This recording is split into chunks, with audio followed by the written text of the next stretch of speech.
Hello, everybody, and welcome to Machtails from the Cantina Live.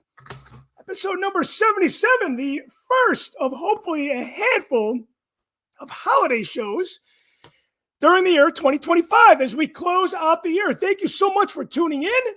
Thank you so much for your support. We have a nice guest list tonight. Hopefully, everybody's going to drop by. But you know what? Without further ado, let's start the show with, before I bring on the bartender, I would like to do a toast. It's not a beer, a cheer and a beer, cheer and a wine to all my Patreon supporters out there. Without you guys, this show would not be going on to its 6th year. So cheers. Thank you so much. Merry Christmas to you guys, and Merry Christmas to everybody that is tuning in. And I'm going to check in with my guests today and find out where their claws, their spirit is ranking on the clausometer. Of course, inspired from that great film Elf that came out 2003 already. So, without further ado, let's bring on the artist, as he is now referred to. Specifically, without further ado, Barry Harmon, how are you, man? I'm good. How are you? You know what? It's funny. I asked you to be the bartender on today's show, and when I texted you that this morning, you were probably thinking, didn't you have enough to drink at the Patreon party last night? Yeah, 100%. No, I couldn't remember if I agreed to do it last night or this morning, but you were like, here's the link, and I was like, oh yeah, I agreed to do that. You agreed to do it this morning. It's funny. I completely forgot that we were doing a live show today because we were so caught up in the moment yesterday. Were we not? We definitely were. Yeah. It was fun. We had a little bit of a grand opening here inside down in the Wampa Cave.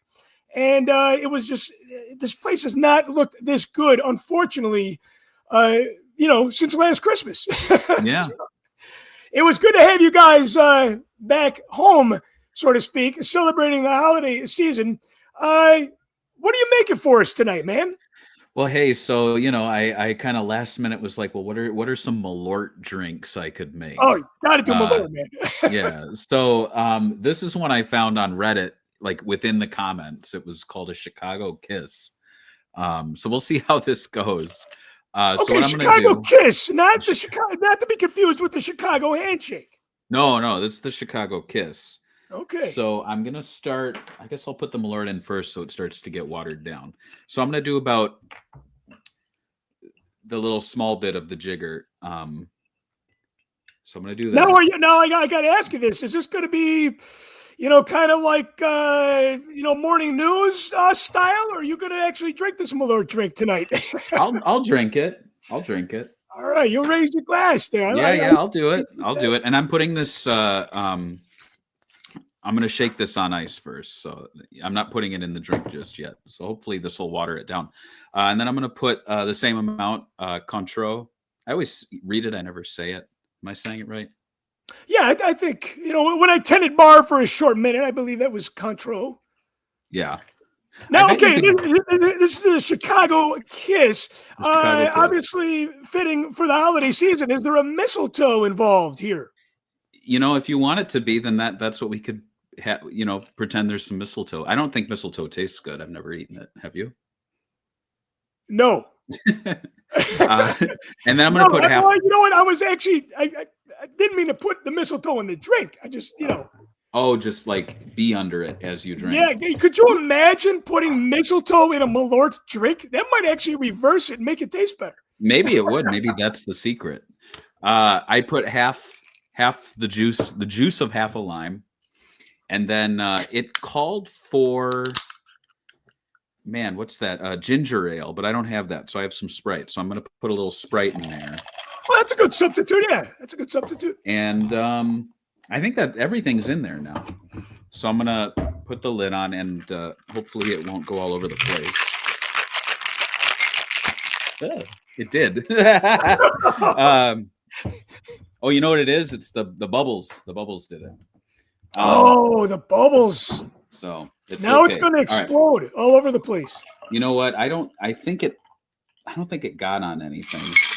Important thing is my keyboard's not wet, so that's the only thing. Yeah, and the camera didn't get sprayed, so we're good. Yeah, I'm pushing the control button right down. That's the only one that had something on it. Whatever you all do, right. do not hit the mute button. All right. So here it is. Let's see how it is. All right. Should I do this? Hold my nose? You know, That's not bad. That's okay, pretty good. No Malort face there. No, I think a few years ago I made a drink where it was the hard sell, and that one had grapefruit juice, I think, and some other things, and that did the same effect to this, where the Malort just tastes like grapefruit peel. Yes, and I do know that Malort was canning a grapefruit kind of seltzer almost. Yeah.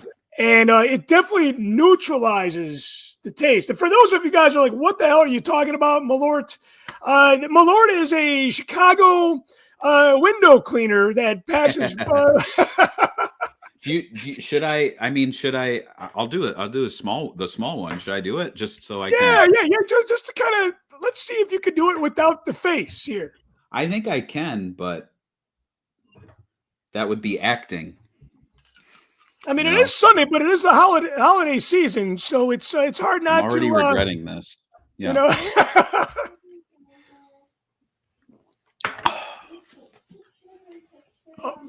For real, you're not an actor. Yeah, it's funny because I taste the aftertaste is that kind of like grapefruit peel, but everything else is like window cleaner. like a cleaning agent mixed with gasoline. Yeah, that does not sound appealing. No. And for those of you guys that at home that love to drink, you're probably like, why would you want to drink that? It's a Chicago thing, and we need to spread the gospel, especially during the holiday season. Yeah. And just, and give a little bit of Chi-Town love. Hey, before I let you go, man, I need to ask you, where is your holiday spirit rank on the meter? 1 being the lowest, 10 being the highest, here on Sunday night, December 7th. Where are we at? I think I was maybe yesterday morning, maybe at a 3 or a 4. But then after the party and we picked up our tree today, we haven't done anything to it because we're letting it like rest. Yeah, you gotta let it rest. The real trees, yes. I'd say it's closer to a 7 now, which is pretty good. Overnight like that. Yeah, but the big thing is we didn't get our lights up because that snowstorm hit. Which snowstorm? You talking about the first one or the fourth one? The first one hit, and then we had the one today, and now it's like, I mean, we could wrap the tree, I guess, but like the bushes are going to be hard. Oh that ship has sailed, my friend. Above the top where the gutters are, like that's going to be hard because we have to get the ladder out, but the ladder doesn't have anywhere to sit because there's 17 inches of snow. It's crazy. After the snow last night, today I turned my lights on. I had to set the timer, make it longer, right? Because it's getting darker earlier and that sort of thing. There was just this glow from underneath the snow. Yeah. You can't even see what's glowing, but it's like, oh my gosh, this is like, a foot of snow essentially here. It's in Chicago over the last 2 weeks. Well, I don't want to prolong the segment, but I will say that I read today that we surpassed the amount of snow that we had last year already. Last year we had, throughout the entirety of winter, about 17.4 something inches, and we've already had about 17.6 or something. So it's amazing. That's amazing. Yeah, and you know what? It's funny. Obviously, we're in the same neck of the woods. Even though you disagree that I'm in Chicagoland because I'm kind of 5 minutes past that mark. But man, I got to tell you, it is so special to have a white Christmas. But at the same time, the amount of snow and cold that we've had, it feels more like January than it does December, does it not? 100%. Yeah. It's like we're lucky. We're lucky we were able to rake the last time we did before the snow came. Yeah, which was like 24 hours later. Yeah, and I took advantage of that. It really was either rake or put up the decorations, and I was like, I got to rake because otherwise we're going to have nasty leaves under the snow, and when that melts, that's not good. Yeah, you know what? Your priorities and mine are different. Maybe this will be I'm putting the Christmas lights up. I think from now on this will be the bartender and weather segment. I could be the right. Well, hey man, thank you again so much for joining the show as always, and we will see you at the Merry Machtails party on December 20th. And as you know, those White Bantha gift exchanges here, they get pretty down and nasty. Yeah, they do. So, all right, thank you again. We'll catch you next time. We will see you next time. Always good to have Barry on the show. I always love the drinks that he throws together, even if they are last minute. And man, the artwork that he's done for this program has been so amazing, so grateful, so thankful to not only call him a friend, but to incorporate his wonderful talents as part of this show. Hey, without further ado, we've got somebody that hasn't been on the show in a long, long time. And you know what? Like they say in the Muppet Christmas Carol, you must have a game during Christmas. So would you please welcome back to the show? It's been on the holiday program before. Guys, in your own living room, would you please give a nice warm welcome to Vader Girl. Vader Girl, welcome back. Hey, thanks for having me. How are you? Good, and I am with you. We had 3 hours before the snowstorm, and we had leaves all over. So in those 3 hours, we put up the light. Hey, you got the priorities going like me. Because there's no turning back. You can always deal with the leaves in the springtime, Right.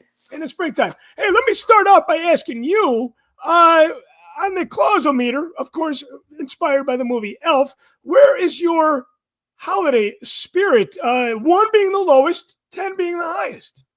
9. No, you're already at a 9. Yes. How long have you the been day at a after 9 Thanksgiving? I am in our house. We don't even do Christmas until the day after Thanksgiving. Then we start decorating. But I'm right there. That's quick. That's quick because sometimes it's a slow burn for people. I have so much Christmas stuff that it's almost getting to be like my Star Wars collection, right? It's taking up a lot of room. It's taking up a lot of space and storage. And my daughter goes, it's kind of weird to have the Christmas stuff fully up before Thanksgiving is even here. And I'm like, it's if I don't start it November 2nd, I'm in a lot of trouble. But it's good to hear that you're at a 9 already because it's only December 7th. There's a lot of time to enjoy this wondrous month. Hey, we got to have a game. I played this crazy game yesterday, and I'll keep it PC to some degree. But with you, I'm going to keep it PC for sure. I don't want you to get nervous and startled. But last night, I had a Patreon party.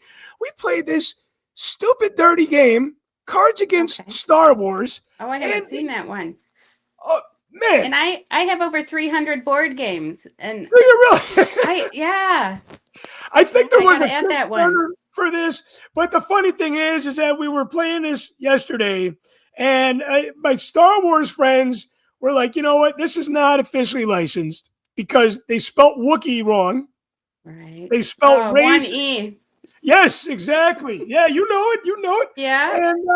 And they also spelled Ray's name wrong.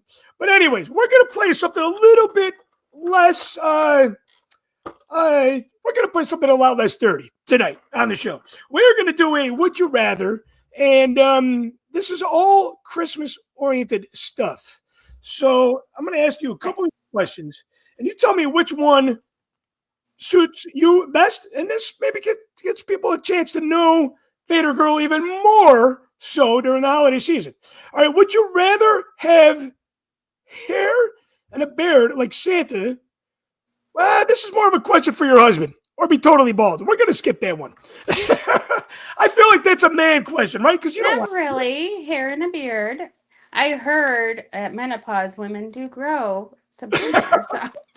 Okay, so would you rather have... And they do lose hair, so... Would you rather have a beard, or would you rather be bald? A beard. A beard, okay, then rather bald. I could see that. could see that. That would be kind of a. You know what? I don't have a choice. I'm already bald. Right. And I would rather be bald than have a beard personally because I don't know. It gets itchy. Would you rather get the largest present under the tree or the smallest? Largest. The largest. All right. What is the largest gift that you had received? I know you had this cute, cuddly Jabba the Hutt plush from last year, but it wasn't life size, right? Right. And I have FOMO on that because I missed out on that. Hopefully, I can still get it on the aftermarket. What's the largest gift that you've received for Christmas? You ever get a bike or like one of those ride-on, those like battery-operated cars? I probably have, but in my adult years, it was Yoda. You got like a life-size Yoda? Like, he's huge. My No. husband should go get my Yoda. Is he? He's big. Yeah, Is he's he- big. is he- Go get my Yoda. Is he? The big Yoda in my room. You walk in and you see it. Is he plastic? Is he plush? He's plush. He's plush. He's the biggest thing in my Star Wars collection. Is he the biggest Yoda that you've ever seen? I think so. I haven't seen any. When you go to Comic Cons and they have the stuff built, you see droids. You don't see Yoda. No. I've seen the whole trash compactor, the Dianaga. Yeah, I don't think I've seen Yoda. So we need like a. Here we go. We got it. Your husband did you good. Oh, that is pretty big. That is.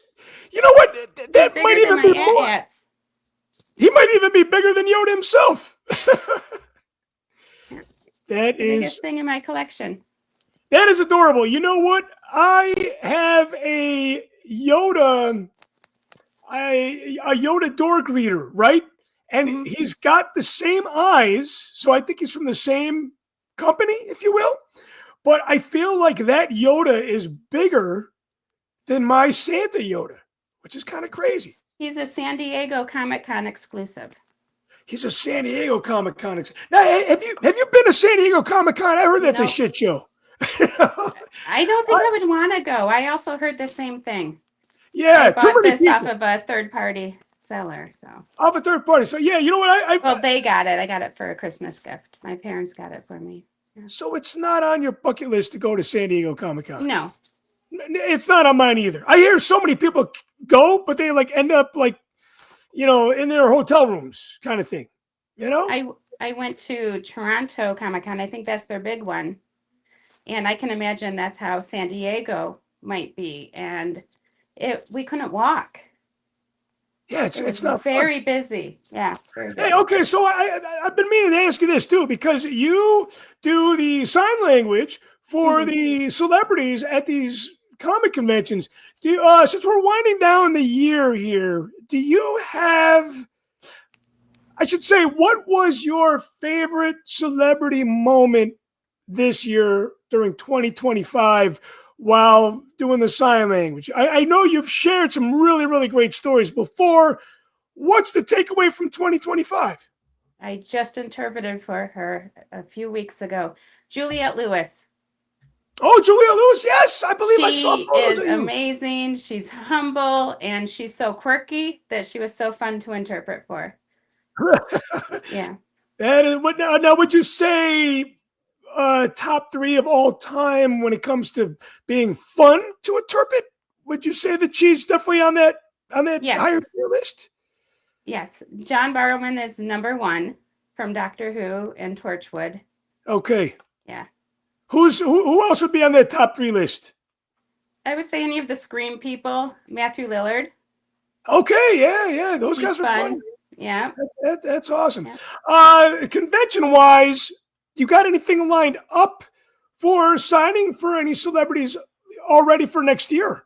It will be May. The May show at Motor City Comic Con. Yeah, I went to I think we've talked about this before. My first time at Motor City Comic Con is going to bring us all the way back to maybe 1998. That thing's been going on for a long time. Yep. I didn't discover it till 12 years ago, or it's 13 years when I first interpreted for Stan Lee. Oh, that was your first That time. was my first, and he kissed me on the cheek. I remember this story. Yeah. I remember, of course, we're tying that back into Barry's drink, the Chicago kiss, but in this case, it's a Midwest kiss, right? All right, I'm going to ask you two more questions here. Okay, would you rather have had to open your presents at 2 a.m.? Now, you did warn me that you're not a late night person. Or eat Christmas dinner at 2 a.m.? Would you rather eat at 2 a.m. or open your gifts at 2 a.m.? Open gifts.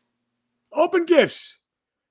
Priorities, right? Priorities. And we don't want to eat before we go to bed. And we know we're doing that. Too heavy, right? Mm-mm. Yeah, you don't want to do that. All right, last question for you. Would you rather work as the mall Santa for life or become the real Santa and have to live in the North Pole? Real Santa. I love the cold. That's the Midwest connection right there. And we love the four seasons, don't we? Because we don't have to be stuck in the same weather format I guess here in Chicago, we get winter for 5 months. You're still active on social media? Yes. And people can follow you and all of them. Vader just Girl Vader where? Girl, yep. Vader Girl. Facebook, Instagram, TikTok. All that stuff. Hey, again, thank you so much for joining us on the program tonight and kicking off what hopefully is the first of many holiday specials here on Machtails from the Cantina. You have a Merry Christmas to you, your husband, and the rest of the family. Thank you. Merry Christmas. Thank you so much. We'll see you next time. Hopefully we'll see you soon. Don't wait 2 years. Yeah, exactly. Time goes by too fast. Thank you again. All right, man, it's always great to have her on. It really, really is. God, it's hard to believe. It is hard to believe that time just goes so fast that 2 years ago feels like yesterday. Without further ado, got to have Brother Matthew Rooney on. Talking Muppets. Matthew, I got to ask you right off the bat, question number one, where are you at with your holiday spirit? It's pretty low right now. I would say like a 2, probably. I was planning on, the reason is because I was planning, like I've not taken vacation all year. My plan was to finish all my work by Friday last week and then take off the rest of the year. But there's just like one more thing I have to do at work. So I'm going to have to go in tomorrow, probably for the whole day to work. So I'm just kind of saving it for like when I don't have any more work to do until January. And so I did put up like my tree the day before Thanksgiving because my daughter was here kind of prepping food. And so we did that together. And I usually put on Elf while we're doing that, but I barely watched the movie and I'm just not there yet. But I think later this week, once I'm done with work, I'll get up on the roof and put the lights on and put up some more decorations. So yeah, I'm just at a 2 right now. I'm not there yet. And you know what? I feel like the Christmas spirit is like art. You can't force it, Yeah. It'll come naturally. It'll happen naturally. Obviously, where are you at? You haven't answered that, I don't think. Where are you at? I gotta say, that is a very good question. I'm trying to figure out where I'm at. Last night, having the Patreon supporters over for a nice dinner, like Barry had mentioned, I feel like that put me up there with like an 8. And Brother Rich and I were in front of the fireplace. We put on some Christmas morning type of music and definitely was feeling the Christmas spirit last night. Today, I took my daughter and her friend to see a jazz band called Mr. Chair. They're from Madison, and they did a the Charlie Brown Christmas album in its entirety. Sounds fun. Oh, it was so much fun. You know what? I gotta say, I'm probably at like a 7. And to be at a 7 on the 7th for me is kind of, that's kind of high. I got to tell you, it's weird. I was talking, we talked about the snow a little bit on the show, and it feels like January. And I think that's kind of the block for me. Why I'm not at a 10.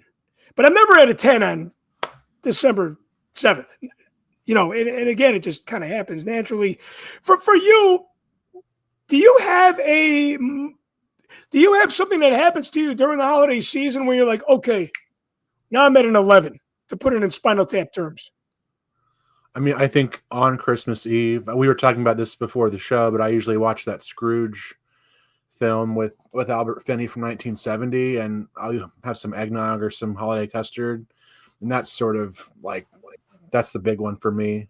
But I also keep my stuff up longer. I think a lot of people don't keep their decorations and stuff up that long, but I'll go all the way through January with stuff up, because I mean, if you go back to like the pagan traditions and stuff, like they would keep evergreen stuff like all winter. That was the whole point, was it was like a symbol of life and, you know, being able to survive through the winter. So for me, like I'll leave stuff up. So like even though I like maybe peak December 24th, it sort of still lingers into the new year. So yeah.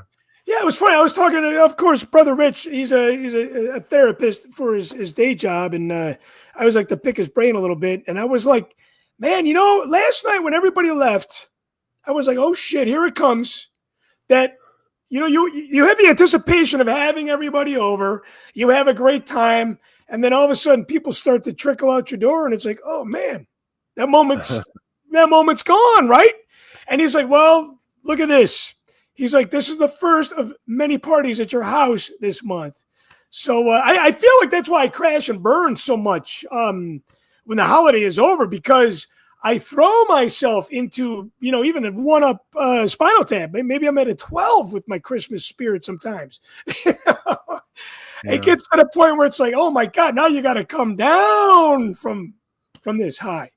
Hey, one of the things that I wanted to share with you on this show is, speaking about Christmas Carol, for you, you said Alec Guinness is in the version that you watched from 1970. This is on YouTube. This is your Christmas Eve movie. My Christmas Eve movie for the longest time, and rightfully so, right? Because this is a Christmas Eve story. Is A Christmas Carol, or I should say The Christmas Carol, or Muppet Christmas Carol. Correct title, Charles Dickens' is A Christmas Carol. And of course, the Muppets, which we're going to be talking about tonight, The Christmas Carol. This was my Christmas Eve movie for a long time, but I found myself starting the film way too late, and I found myself falling asleep without making it through. And that's, you know, that's not the end of the world. But and you know what? I just realized I put together this banner, and it's I spelled Christmas time wrong. You know, at least I'm going to own that. That's me. That's not you. Christmas. Yes, Christmas mess. Right? Okay. So this film came out. Okay, you had a drink. That's fine. December 11th, 1992. I had first seen this film in the theater. When was the first time that you had seen this film?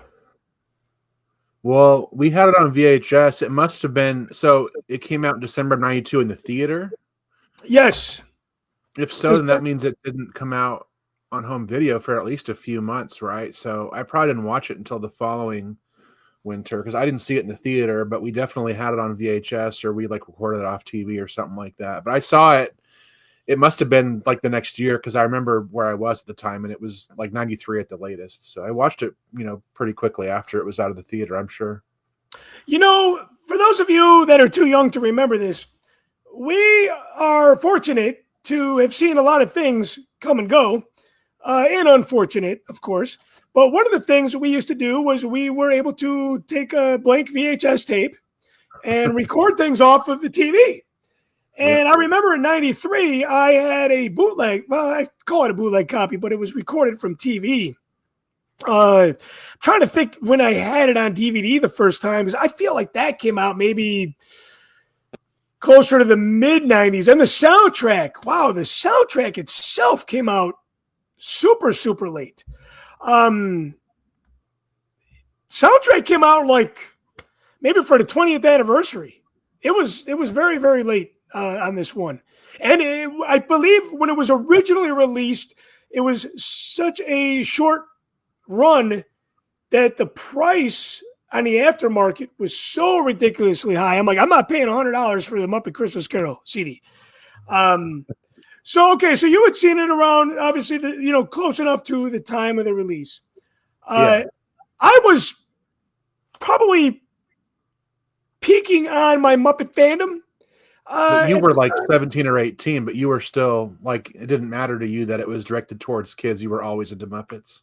Always. Like I said in the past, I had first, fell in love with Kiss, and that had brought me back to the nostalgia of the 70s. And then I found out about. I rediscovered the Muppets because CBS did a tribute to Jim Henson on CBS after he passed away. And that right there, it reignited my love of Muppets. And I never went back. And obviously this is, right after Henson passed away. So the fact that I was getting a Muppet Christmas Carol special in the theater, in that window of time was so special to me. And when I had seen this film for the first time in the theater, it really connected me with, just like Star Wars has done, with my childhood, bringing me back to, the late 70s. So to see this come to life, I fell in love with it before it was a classic. Some might say it became an instant classic, right? Yeah, I mean, we were super psyched because I loved the Muppets. Like, I would have been, I guess, watching reruns of the Muppet Show like in the late 80s. I was born in 83, so I was watching it in the sort of mid to late 80s, and I watched like Muppet Babies because that was running in the 80s as well. And we had either the first 2 or 3 films. I don't know when the third. I don't even remember the order, but we had those 3 films, the Muppet Movie, the Manhattan, and the Caper. We had all those. So I used to watch those all the time. So we were super psyched, but also my mother loved Michael Caine. I remember she had this film with Michael Caine in it called, I think it was called Educating Rita, and she used to watch it. Like, she had it on all the time while she was cleaning and stuff. So I knew him already as a kid. And so seeing him as Scrooge was kind of fun, to sort of see him along with the Muppets, because I already kind of knew him pretty well. It's funny. I loved Jaws 4 simply because Michael Caine was in it. And out of all the work that Michael Caine has done, he had said that Jaws was nothing but a paycheck. And I was like, man, that was disappointing to hear him say that, because I really enjoyed him in that film. So Michael Caine does a lot for this movie. I would have to say that I knew Michael Caine before this. I probably was not in love with him, but because of his role, and we did this with a lot of Star Wars actors, because they are in the Star Wars franchise, we love them no matter what they are in. And I feel like with Michael Caine in the Muppet Christmas Carol, this was a big part of my kind of fascination for him, my love for him. But I want to talk about our top 3 moments. And I don't know. Look, this movie to me is a 10 out of 10.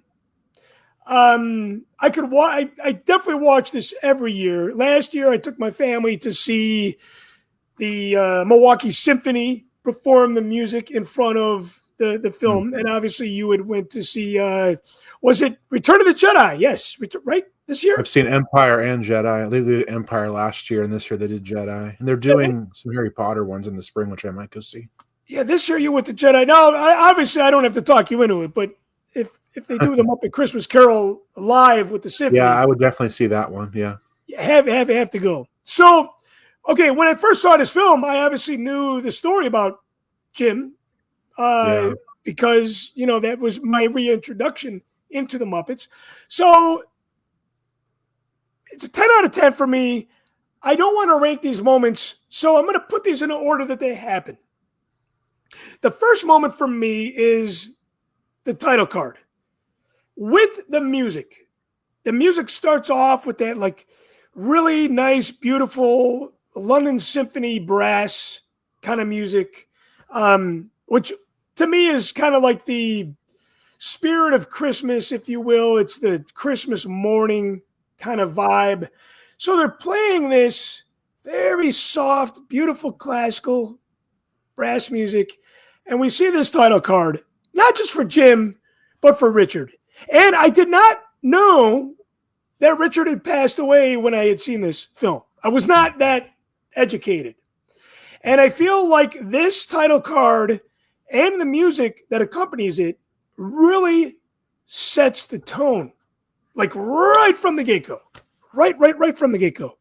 And this is the first film they made, right? Like after his passing, right? Yeah. This is the first film that they had made without these guys. Of course, Brian Henson made his director debut, essentially filling in for his dad's footsteps, his dad's shoes. And the fact that, the creator of the Muppets had passed, and they're like, you know what? We're not gonna lose a beat. We're not gonna miss a beat. We're gonna keep doing. Now, I don't know the history of this film as far as, was there a deal done to do this film before Jim had passed away? Was Jim supposed to be a part of this? I don't know. That I don't know. That I don't know. But I love the fact that they're like, hey, we're alive and the Muppets are alive and well, and we're gonna slap you right in the face with a tribute card to Jim and Richard Hunt. Yeah, that's kind of how I felt too, because I remember like knowing about at least Jim Henson's death. Like I remember seeing it. I don't think this film was the first time I saw it. Like I saw it on some other place, but I was pretty young. I mean, I was only 8 or 9, and so I hadn't encountered that much death yet. And so I think at the time I just kind of assumed he was an old man, like much older than he was. And it wasn't until later that I realized, how young he was when he passed away. But I kind of felt the same way, like, because when I first heard that, I was like, well, I guess it made me sad, because I thought, well, that's the end of the Muppets. And so when this came out, it was kind of like, oh, okay, well, I guess they can do it without him, and it's really good. So it was exciting. Right. 100%, and then I like I mentioned before, a Christmas Eve movie for me, but most important of all, Christmas Eve song. Number 2 for me is, like I said, it follows consecutively after the Penguins skating party. Well, not after, but before they end the skating party, they sing One More Sleep Till Christmas. Actually, this starts right. They're cleaning up the shop, the office, I should say, and they light the lamps, not the rat, and and then of course the music cues. This has always been a staple for me as soon as I got my hands on the audio. So I want to say like maybe 2005. One More Sleep Till Christmas. I want to say that this might have even been released on the 2003 Rhino box set that celebrated the Muppet Show 25th anniversary. I could be wrong. But anyways, this scene, after he sings One More Sleep Till Christmas, which is a staple for me to listen to on Christmas Eve, he looks at the moon and he sees, you can see it in this photo, he looks at the shooting star, and in classic Kermit, he kind of does the head nod, and he's always right in the world of Kermit the Frog in this moment. Yeah. Well, a beautiful, beautiful moment. Definitely sets the next tone of things to follow. So my third thing, and I gotta go Rogue One on you here. This is, when I say Rogue One on you, I mean waterworks happen. When Tiny Tim dies, and here Tiny Tim is portrayed by Robin. I love this line, and this is not the Muppets. This is Charles Dickens. And Matthew, I know you just mentioned that, when you were 8, 9, you weren't really introduced to death on a regular basis. You never want to be introduced to death on a regular basis, let alone 8 or 9. But this is really a really nice quote from the Charles Dickens novel that hopefully we can find some healing with in the loss of loved ones. And I feel like Christmas time is one of those seasons that we always remember the people that are no longer with us. We were at the concert last year, and my daughter looks at me, and she looks at my mom. Not my mom. She looks at her mom, my wife, and she goes, "Mom," she goes, "Daddy's crying." And this scene right here, man, always makes me fucking cry all the time. And again, it just kind of keeps, this film keeps going. It keeps snowballing. It's a powerhouse. It really is. Overall, the story itself, I've talked about this in the years past. The Christmas Carol story, I love the Ghost of Christmas Past, because there is nothing.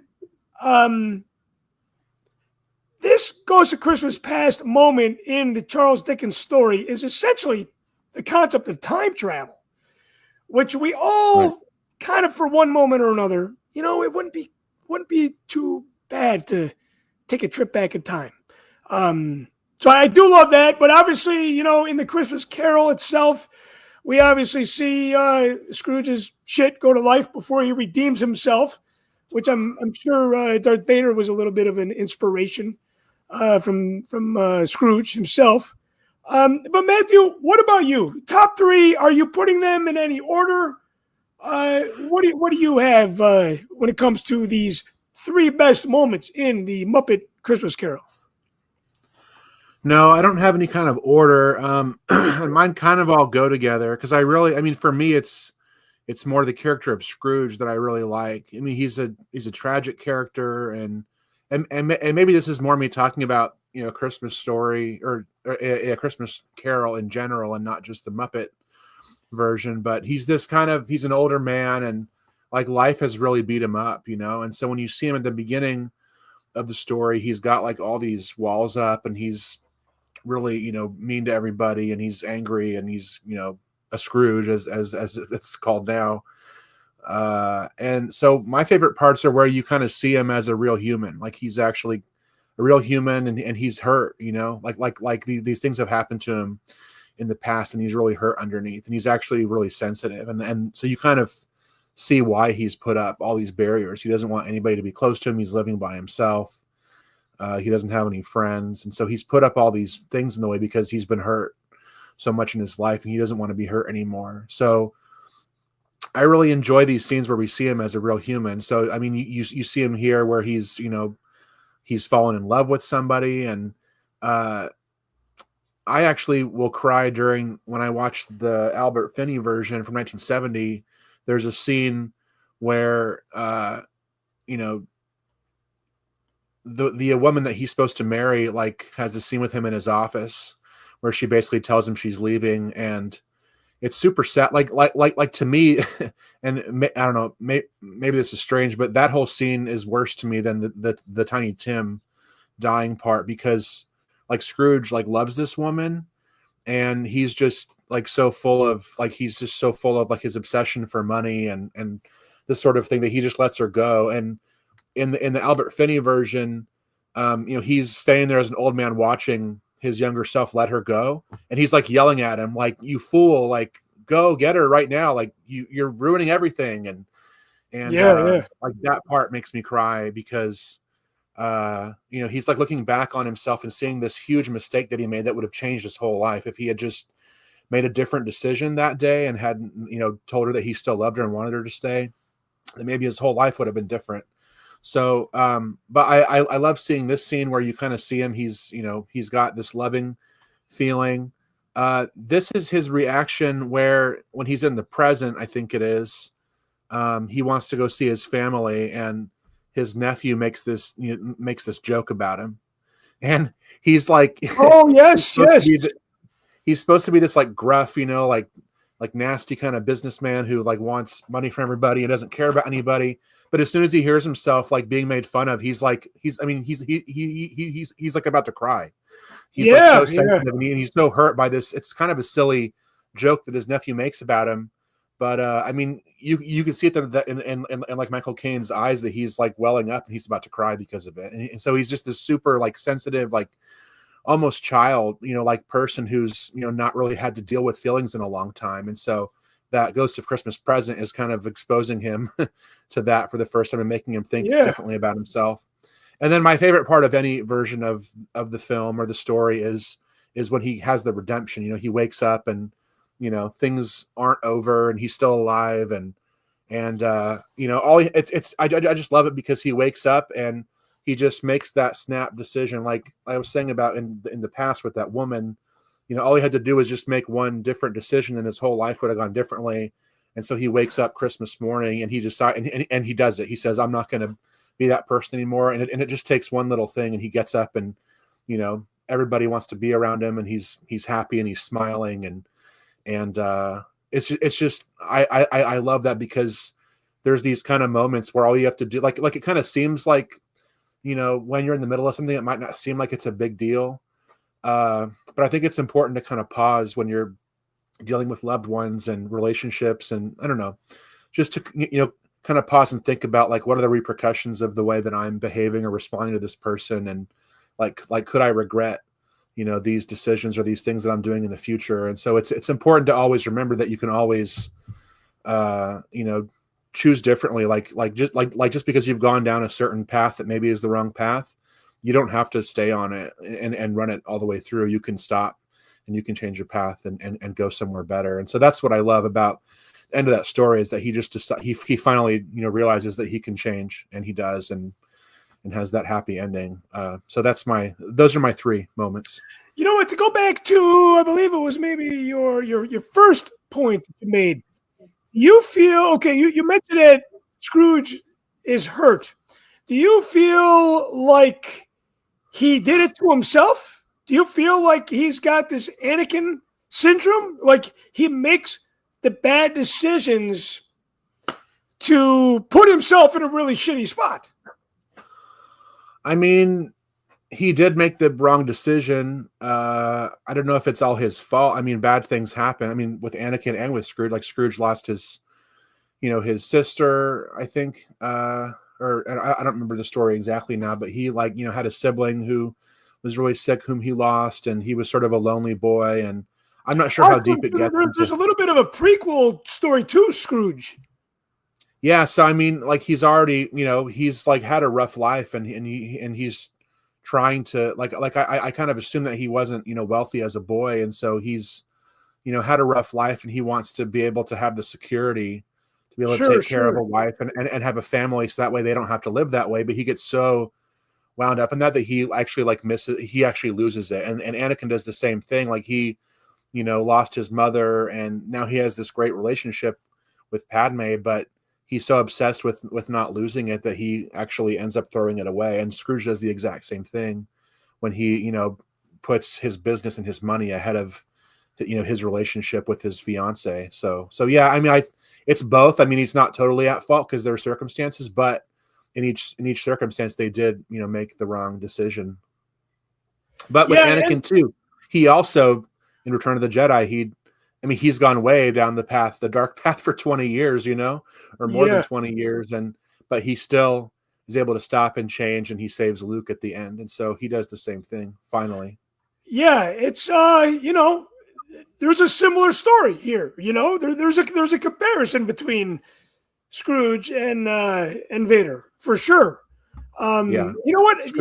Scrooge gets a better happy ending than Vader, but maybe as the fourth ghost, yeah, hands down. I mean, at least Scrooge gets to throw the windows open going, "Hey, boy, can you tell me what day it is today?" Yeah. Okay, I haven't fucked this up completely. But yeah, again, man, Muppet Christmas Carol, it's a 10 out of 10.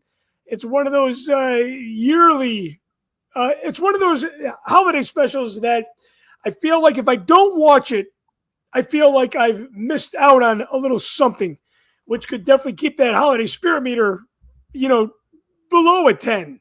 And there's been times where I've listened to that soundtrack or where that movie has put me into the 9-10 zone for sure. Such a great movie.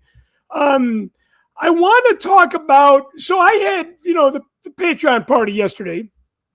First time having the Patreon members over exclusively.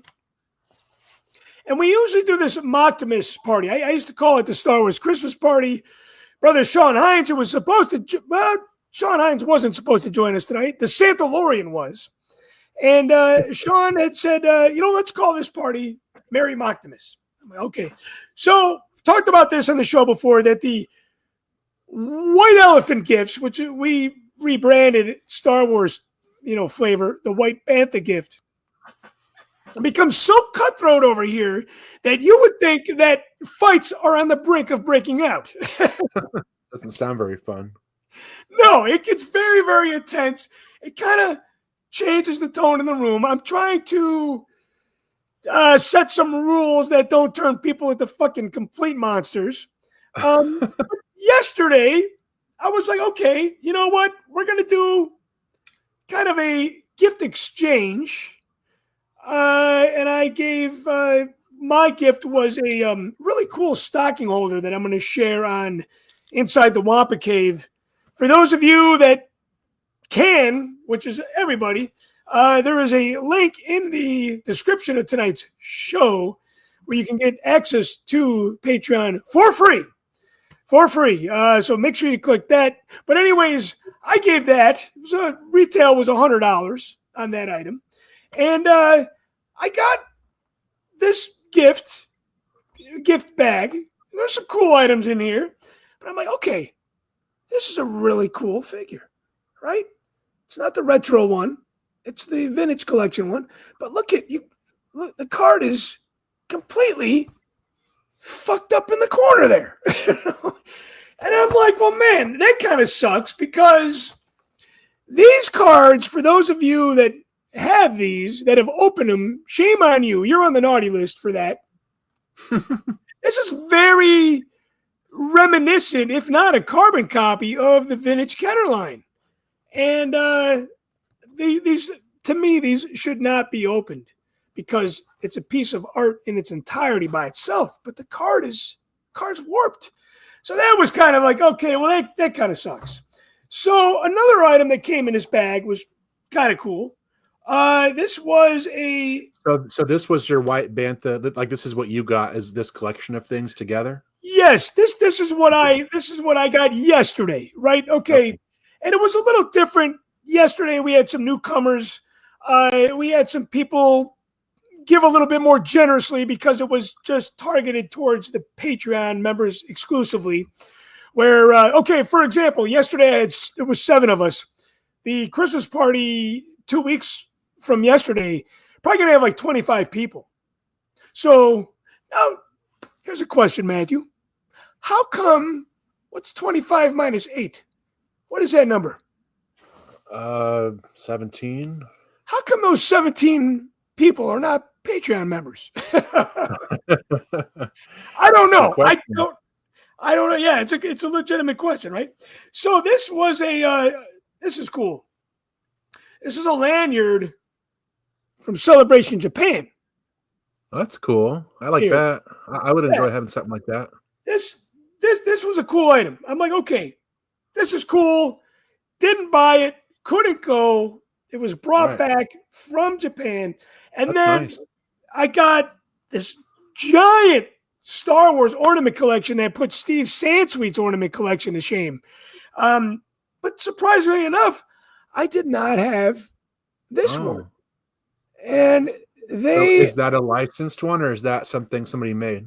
No, this is a licensed one, and these are made of like almost like hard vinyl, and they're in a little black box that are mystery ornaments, right? Okay. I opened that up. I'm like, okay, that's cool. I got that. We did an ornament exchange, and I ended up getting my like third duplicate of Sabine. And I'm like, I really don't need another Sabine ornament that I already have, because I don't like duplicate ornaments unless they're stormtroopers or that sort of thing, right? So it's funny. One of the gifts that I gave to the Patreon members, brother Brian Klein got this. It was a gingerbread Millennium Falcon. Oh, that's cool. And I gave him this. I bought this last year. Didn't open it. I'm like, I'll save it till next year. I'm like, okay, I'm going to give it away. And I'm like, Brian, you want this Sabine ornament for this back? So I got mine, the gift that I gave, I got back. And Brian is, he goes, well, how old is this thing? And I'm like, yeah, I was about to say, like, is it still safe to eat? Well, or you're not going to eat it? No, here's the thing, man. If you want gingerbread, you want to eat gingerbread. You don't eat the shit in the box from Walmart. Okay, all right. So you just get that to set it up, not to enjoy food. Yes. And to even go a step further, I would say that the frosting is supposed to stick things together. I run into so many issues with putting gingerbreads together that I use these two. I use Loctite. Super glue? Yeah, super glue or silicone Loctite. You definitely don't want to eat that. No, and I told my daughter too, because my daughter sees candy and frosting. I'm like, Danny, do not eat this. Do not eat this. Thank God she didn't. We used it on her house this year. Now, I love gingerbread, but I always have my wife, who's a wonderful baker. So you don't make it, your wife makes it? Does she have like a recipe she would share, maybe, at least with me? Yes. I think we could totally share it. So you're a gingerbread guy. You like gingerbread? I've never made it before, but now I want to. Yeah, it's very, very good. And you know what? You could even make stuff with it. We usually take the Williams Sonoma cookie cutters and make gingerbread guys out of that instead of gingerbread men. Yeah. You have that too? I have some cookie cutters. I don't know about the ones you're talking about, but yeah, I can make some nice shapes. Yeah, you got to get yourself some Star Wars cookie cutters, and you can make little Star Wars gingerbread men. So before I let you guys go too, and I'm going to share this on the Wampa Cave. Speaking about gingerbread, we got, this is like Segway Station we've landed on. This thing. No, I will not drop this. And fucking Rich Brendel was here. Brother and producer Rich Brendel was here. Was he touching it? He touching everything, moving everything, making everything sway when he's like brushes Lately, up. I've been getting these TikTok videos where people are like walking out with their Legos like that, and then they're dropping them everywhere. These huge ones. Oh, so I'm just waiting. Terrible. You were. It is awful. I don't know why it's in my feed because I hate it. It's funny. I got this. I put this together here, this Lego, and you were with me when I bought this. Oh yeah. Room sale at ICC, which, by the way, don't forget those tickets are on sale. And Rich made this thing wobble, and he's like, "Oh, I almost knocked it over." And I'm like, "You motherfucker, man! If you knock anything over me, but I'm not going to go pick it up. But I have like a piranha plant from Mario. The piranha plant. Yes, that's my was favorite cool Lego set. I think it looks really good. That was a cool one for sure. Behind you there. I'm like going backwards here. Oh yeah, but by the light. Yeah. By the way, so this one, I won't go into detail because I want to save it for the Patreon members. But here's a story with this. This one came out this year. It is a gingerbread AT-AT, and it retailed for $59, which in my case, I feel like that's reasonable, especially considering. Yeah, it's okay. You put a Star Wars Christmas Lego on sale. I'm gonna fucking buy it. So I bought this in October, right? I went to the Lego store and I picked up a Halloween wreath for my wife. And I'm like, you know what? I'm going to buy this now because I see it. Thank God I did, because it's sold out everywhere. Some scumbag dealers, which is a handful, that's plural, selling online for $200 and something. Yeah. That's not right, man. Yeah. Well, is that your what was the phrase you used to say? Come on, man. Yeah, that's my Come On Man segment, man. It's the holiday edition there. It's like, and for those of you that missed out on it, come on, man. Shame on you, I'm glad I got it, because I feel like, there's going to be more. But as far as building like an Ed gingerbread army, forget about it. That ship has sailed at $200 a piece. Yeah. So, yeah, I have that issue. I will get like Pokemon cards, and you just can't find them in the stores here ever. Like, because I don't want to buy a box. I just want to like buy a $5 pack when I go grocery shopping. I would grab one if I could, but there's never any there because people just buy them all and then resell them online, which stinks. Yeah, it sucks. And you know what? Yesterday at the White Bantha Exchange, I had made something very clear.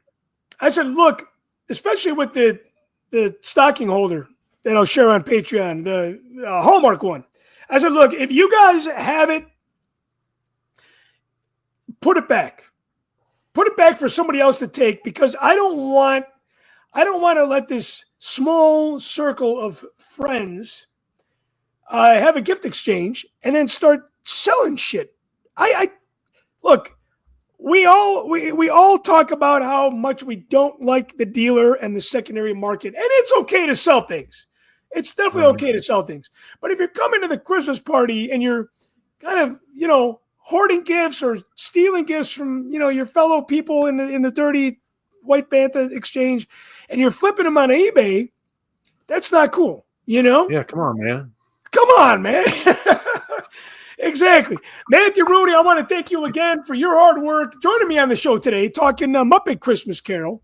And hopefully your schedule is available to do more holiday shows this month. I'm feeling, I think, because I have everything decorated at this point, including the I would like to see. I remember like 2 or 3 years ago, you did like some kind of walkthrough video on Patreon of like your house. I would like to see that again, just because I'm sure you have some of the same stuff, but I'm sure some of it's different. And definitely going to do a walkthrough. Definitely going to save the walkthrough specifically for the Patreon members for sure.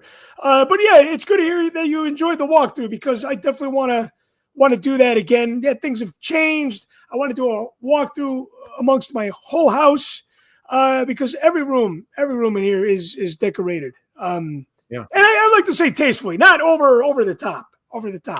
I could bump me up a couple of points on my clausometer probably if I see that. Yeah. All right, I'll be on that in the morning. Well, I don't want to do that in the morning.